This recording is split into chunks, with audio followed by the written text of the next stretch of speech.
Okay, welcome to part 2. Here's where I review games ponies play. So this episode starts off right at the part from Just for Sidekicks where the ponies are leaving Spike with the pets. Except this time we focus on the main 6 getting on the train, which is departing for the Crystal Empire. What's happening here is the Crystal Empire is wanting to host the upcoming Equestria Games, and Princess Cadence has asked the main 6 to come over and be a welcoming committee for the games inspector, Miss Harshworthy. Rainbow Dash is really anxious to have the Crystal Empire host the games because when she was a filly, she wanted Cloudsdale to host the games, but they lost to Philadelphia. So on the way up to the Empire, the ponies are practicing a welcoming recital for the games inspector. Twilight insists they perform it one more time with the movements, and we get to see the main 6 form a pyramid. I never thought I'd see the day. Unfortunately, their rehearsal comes to a screeching halt when the train stops and arrives at the Crystal Empire. The ponies meet Cadence at the beauty salon, and Cadence greets Twilight with her traditional "Sunshine, Sunshine" chant. Another pony rushes in to tell Cadence that her hairdresser has the flu and wouldn't be able to get her mane done for the games inspector's arrival. Rarity volunteers to do it. The ponies think they have plenty of time at first, but then that pony reports that the games inspector will be arriving on the next train.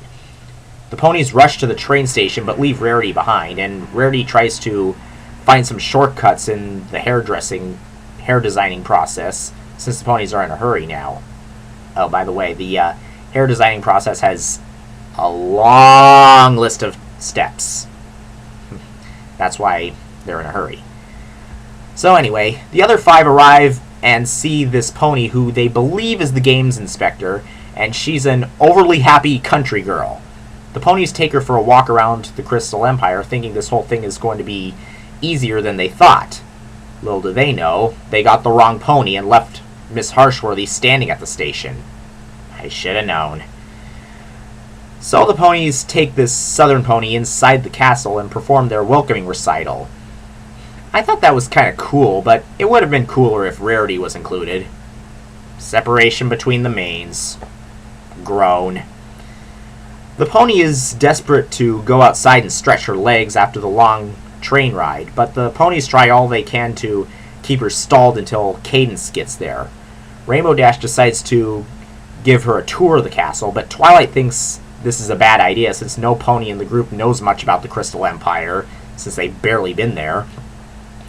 Twilight dashes off back to the salon to see what's taking Rarity so long, and it turns out something has gone terribly wrong with the mane grooming.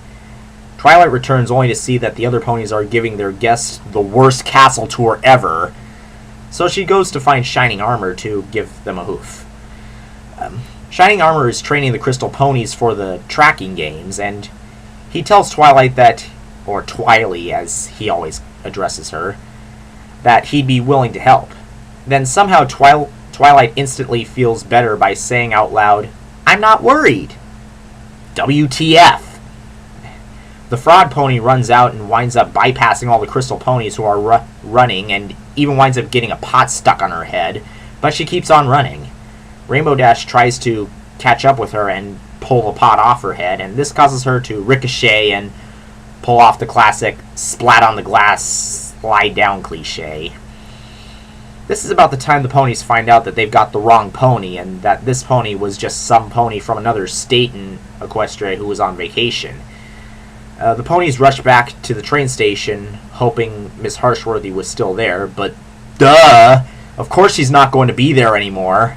The ponies decide to split the Crystal Empire up into different sectors and have each pony search a sector for the games inspector, but Pinky insists they not bother checking the spa, but cue the reverse psychology. Meanwhile, at the spa, the Southern Pony and Miss Harshworthy are laying next to each other, getting a spa treatment of their own. Miss Harshworthy is talking about how she was having the worst welcoming she's ever received in years. The main 6 come in just in time for Rarity to show that she had finished up Cadence's mane.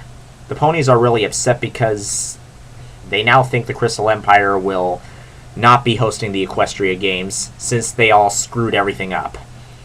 However, Miss Harshworthy tells the ponies that their new friend had told her all about the welcoming the manes have given her, and after hearing how warm and unrehearsed the welcome was, she decides to let the Crystal Empire host the Equestria Games. Honestly, I don't think things would work like that in real life. This is when we cut back to the ponies getting back on their train, right at the part where Just for Sidekicks picks up. So then, final verdict on this episode. I definitely like this episode better than Just for Sidekicks. It's probably my second favorite of Season 3. In my opinion, this is probably one of the funniest episodes of the series, but I still think it could have been better. Although I do have kind of a hunch that there might be an upcoming episode where we will see the Equestria Games, because at the end of the episode, Twilight says that they're planning on coming back to watch them, so it's possible that could be a foreshadowing of a future episode. So there you go, folks. 2 episode reviews for the price of 1.